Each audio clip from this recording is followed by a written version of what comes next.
এই মই লগ পাই গ'লো এবাৰ লক্ষ্মীক হয়নে বাৰু লক্ষ্মী বুলি কোৱাৰ লগে লগে মনলৈ যিটো ভাৱ আহে আপোনাক দেখো একদম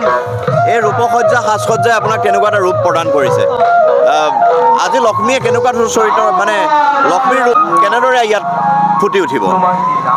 যিমানটো পাৰোঁ কৰিম আৰু বচনটো চাই হয় আৰু বচন কেনেকুৱা আছে লক্ষ্মীৰ মানে বচন কি বুলি ক'ম এতিয়া আমি মানে এইখনত অকণমান ভিলেইন টাইপৰ তিনিজনী একেলগে ওলাম লক্ষ্মী সৰস্বতী আৰু পাৰ্বতী আচ্ছা এনেকুৱা ভিলেইন টাইপৰ এখনত নাম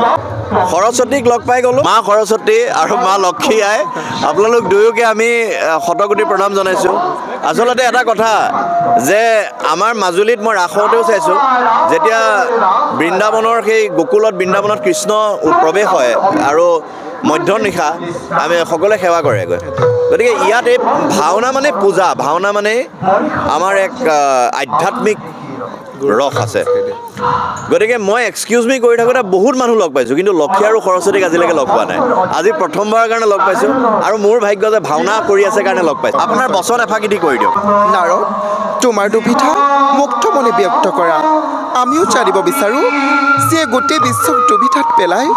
তেওঁ আজি নিজে দুবিধাত পৰাৰ কাৰণ বাকী তাৰপিছতে সৰস্বতীয়ে তাৰপিছতে আপোনাৰ আশীৰ্বাদ অকণমান লাগিব ভাওনাৰ বচন এফাঁকিৰ জৰিয়তে আচৰিত অতি আচৰিত ই কেনেকৈ সম্ভৱ হ'ল এতিয়া এই বাৰ্তা গোটেই জগতত দেৱৰ্ষি নাৰদে বিলাই ফুৰিব ধন্যবাদ আপোনালোক দুয়োলৈ শুভেচ্ছা থাকিল আৰু আমাকো আশীৰ্বাদ কৰিব আমি যেন এই যাত্ৰা আমাৰ সুদূৰ প্ৰসাৰী হৈ যাওক ধন্যবাদ